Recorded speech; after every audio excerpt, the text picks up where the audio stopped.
Se inaugura en Palacio de Iturbide, sede de Fomento Cultural Banamex, la exposición Joyas de la Pinacoteca de la Profesa.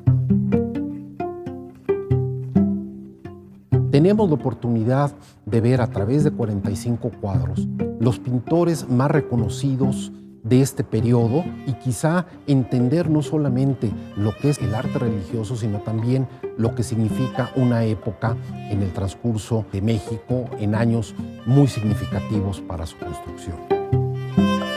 Esta es una colección quizá de las más completas, más interesantes del periodo novohispánico. Desde hace muchos años, los padres jesuitas, al llegar a México, tuvieron la idea de hacer una casa en donde los sacerdotes de su religión profesaban. De ahí viene el nombre de la iglesia Profesa. Pero en el año de 1767, por una orden real, fueron expulsados de todos los dominios hispánicos. A la hora en la que su edificio quedó vacante, los padres del oratorio lo retomaron gracias a la venia del arzobispado y de las autoridades de la Ciudad de México. Esta historia compartida se refleja también en la mucha obra pictórica que llegó a este sitio.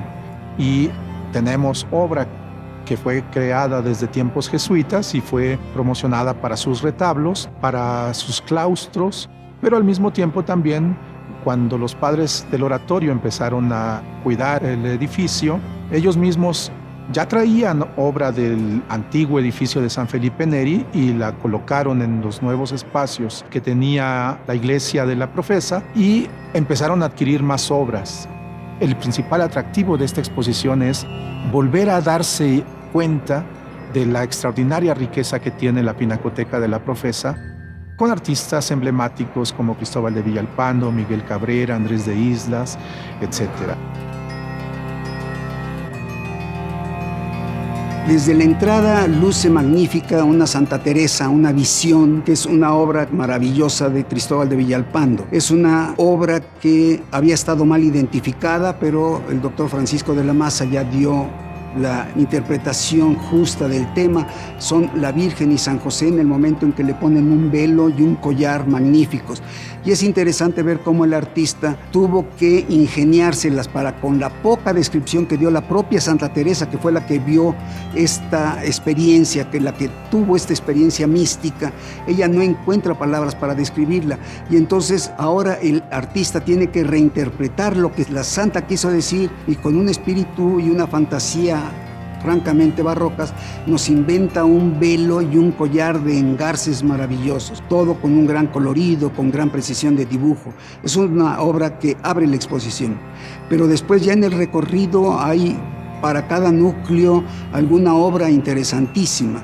La Virgen del Apocalipsis de José de Ibarra es una obra espectacular, aunque no de gran formato, y de Nicolás Rodríguez Juárez hay un par de tablas con pasajes de la vida de San José, en donde el cuadro de la huida a Egipto tiene un encantador detalle con el burrito. Es un burrito maravilloso. Ese es un detalle que la gente seguramente va a gozar, que antes no se podía ver. Estaba en una capilla prácticamente cerrada la mayor parte del tiempo y es una obra prácticamente desconocida. Pero sin duda alguna van a tener oportunidad de ver obras de Miguel Cabrera, uno de los cuadros que forman parte de esta especie como de Via Crucis con temas de la Pasión.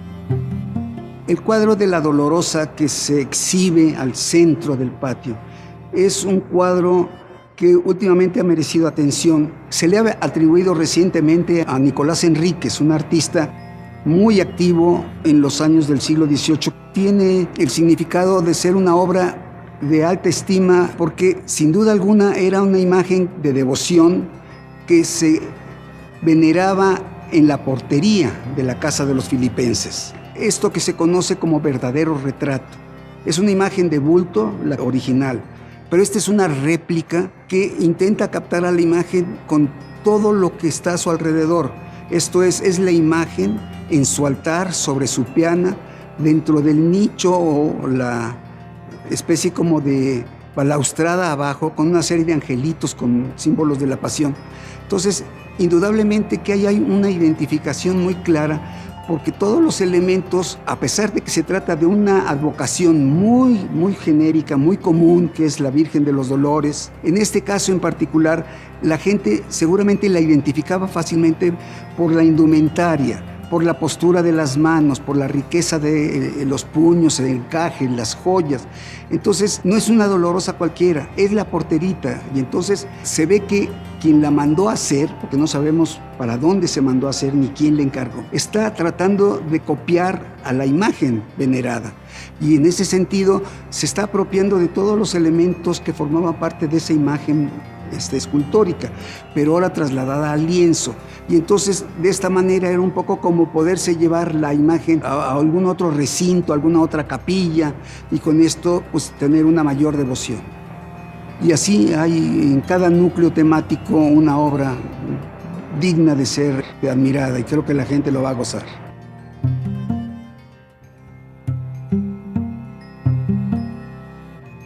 La curaduría de la exposición consta de varias partes importantes.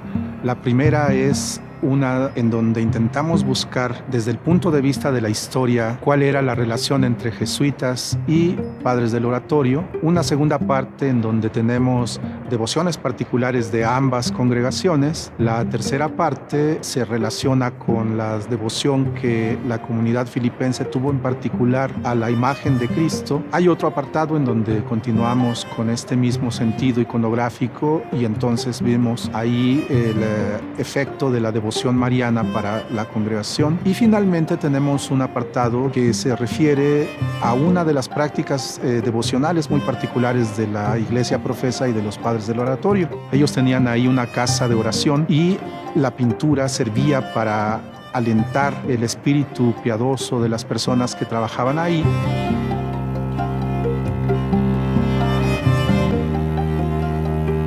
La Pinacoteca de la Profesa es emblemática porque está in situ, es una colección que fue hecha poco a poco y se fue acumulando a lo largo del tiempo, primero por jesuitas, y a ese gran acervo se sumó el de los filipenses. Es importante el que se haga este tipo de trabajos de restauración, de conservación, de difusión del amplio panorama de lo que es la pintura realizada en la Nueva España, porque se trata de un acervo que no siempre ha sido bien valorado. En ese sentido, hay que felicitar a Fomento Cultural, Monamex, que siempre ha estado apoyando este tipo de iniciativas.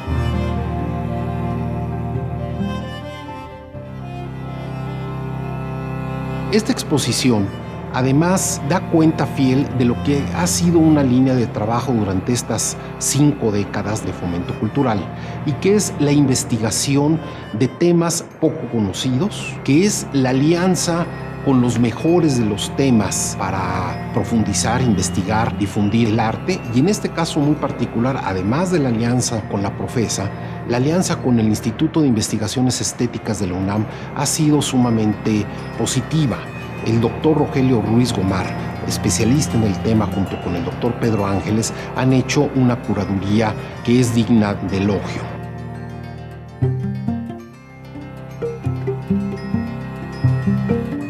Yo los invito a ver esta exposición, vale la pena que la visiten, y también, hay que decirlo con orgullo, nos permite esta exposición continuar con la vocación de Fomento Cultural, que es difundir, preservar, profundizar el conocimiento de la cultura mexicana.